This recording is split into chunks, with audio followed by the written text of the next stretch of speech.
Hello welcome to competitive exams library. మనకి railway group D కి సంబంధించి 4th టీవీ ఎప్పుడు వస్తుందని చెప్పి చాలా మంది కామెంట్స్ లో అడగడం అయితే జరిగింది.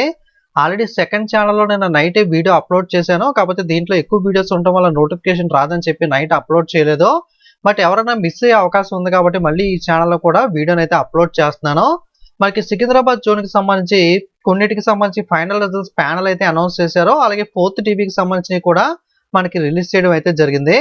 మొట్టమొదటిగా మనకి ఈ 4th టీవీకి సంబంధించి డాక్యుమెంట్ వెరిఫికేషన్ మెడికల్ ఎగ్జామినేషన్ కి సంబంధించి చూసుకున్నట్లయితే గ్రూప్ డి కి సంబంధించి 232 క్యాండిడేట్స్ అయితే సెలెక్ట్ చేశారు. దాంట్లో ముగ్గురు పీడబ్ల్యూ క్యాండిడేట్స్ ఉంటే 229 నాన్ పీడబ్ల్యూ క్యాండిడేట్స్ అయితే ఉన్నారు.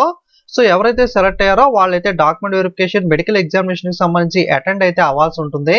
కాబట్టి మీరైతే రెడీ అయితే ఉండాల్సి ఉంటుంది. మీకు ఎవరైతే candidate has to attend medical examination very next day of schedule document verification day, మీకు టైం అయితే ఉండదు.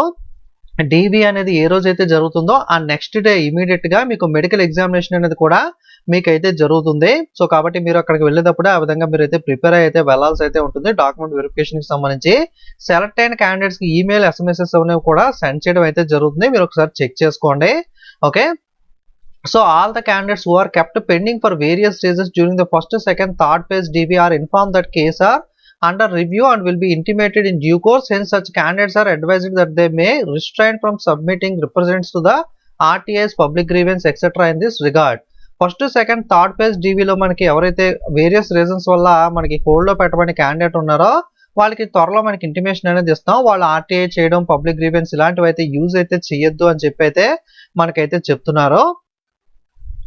సో నెక్స్ట్ మనకి ఎవరైతే సెలెక్ట్ అయ్యారో పీడబ్ల్యూలో ముగ్గురు వాళ్ళ యొక్క రోల్ నెంబర్స్, అలాగే non PW candidates normal candidates ఎవరైతే సెలెక్ట్ అయ్యారో వాళ్ళకి సంబంధించిన రోల్ నెంబర్స్ అన్ని కూడా ఇక్కడైతే డిస్ప్లే చేశారో. పేజ్ చివరిలో కట్ ఆఫ్ అనేది ఇచ్చారు. పీడబ్ల్యూలో ముగ్గురు సెలెక్ట్ అయ్యారు కదా, ముగ్గురు ఓహెచ్ కి సంబంధించి 54.73632 కట్ ఆఫ్ క్యాండిడేట్ తో తీయడం జరిగింది. నాన్ పీడబ్ల్యూలో యూఆర్ కి 59.91873, SC 50.16859, ST 49.452722, OBC 56.68242. Okay, so వీళ్ళని అయితే సెలెక్ట్ చేయడం అయితే జరిగింది. సో మీకు పాయింట్స్ తో సహా ఇక్కడ ఎందుకు ఇస్తున్నారు, డెసిమల్స్ ఇన్ని ఇస్తున్నారు అంటే కనుక ఎందుకంటే మనకి చాలా నారో డిఫరెన్స్ లో చాలా మంది క్యాండిడేట్స్ అనే వాళ్ళు ఉంటారు కాబట్టి మనకి ఈ విధంగా పాయింట్స్ డిఫరెన్స్ లోనే చాలా మంది క్యాండిడేట్స్ అయితే సెలెక్ట్ అవుతూ అయితే ఉంటారు. Okay, so cut off reach అయ్యి మీకు రోల్ నెంబర్ అనేది ఉంటే కనుక ఒకసారి మీ ఎస్ఎంఎస్ మెయిల్ చెక్ చేసుకోండి. సో మీకు నెక్స్ట్ ఇంటిమేషన్ కి సంబంధించి డాక్యుమెంట్ వెరిఫికేషన్ కి సంబంధించి వెబ్సైట్స్ అయితే విజిట్ చేస్తూ ఉండండి. అలాగే మీ మెయిల్స్ నెంబర్స్ అనేవి మీ ఎస్ఎంఎస్ కూడా రెగ్యులర్ గా చెక్ చేసుకుంటూ ఉండండి. కావాల్సిన రిక్వైర్డ్ డాక్యుమెంట్స్ అన్ని కూడా రెడీ చేసుకుని మెడికల్ కూడా రెడీ అవుతూ ఉండండి. అలాగే మనకి 48 ప్యానల్ కి సంబంధించి కూడా 35 మందికి ఫైనల్ రిజల్ట్స్ ద్వారా అయితే మనకి సెలెక్ట్ చేయడం అయితే జరిగింది.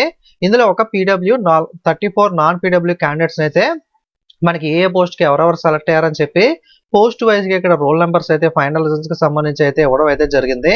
ఎవరైనా సెలెక్ట్ అయిన వాళ్ళు ఉంటే కనుక ఇక్కడ కింద మీరు డీటెయిల్స్ అనేవి చెక్ చేసుకుని మీ మెసేజ్ మెయిల్స్ అనేవి చెక్ చేసుకుని మీరైతే సో దీనికి కూడా జాయినింగ్ కి కూడా రెడీ అయితే అవ్వాల్సి అయితే ఉంటుంది. ఇది రైల్వే గ్రూప్ డి కి సంబంధించిన 4th టీవీకి సంబంధించిన అప్డేట్ అనేది. వీడియోని లైక్ చేసి మీ ఫ్రెండ్స్ కూడా షేర్ చేయండి, వాళ్ళు కూడా ఇన్ఫర్మేషన్ అనేది తెలుసుకుంటారు. Okay, thank you.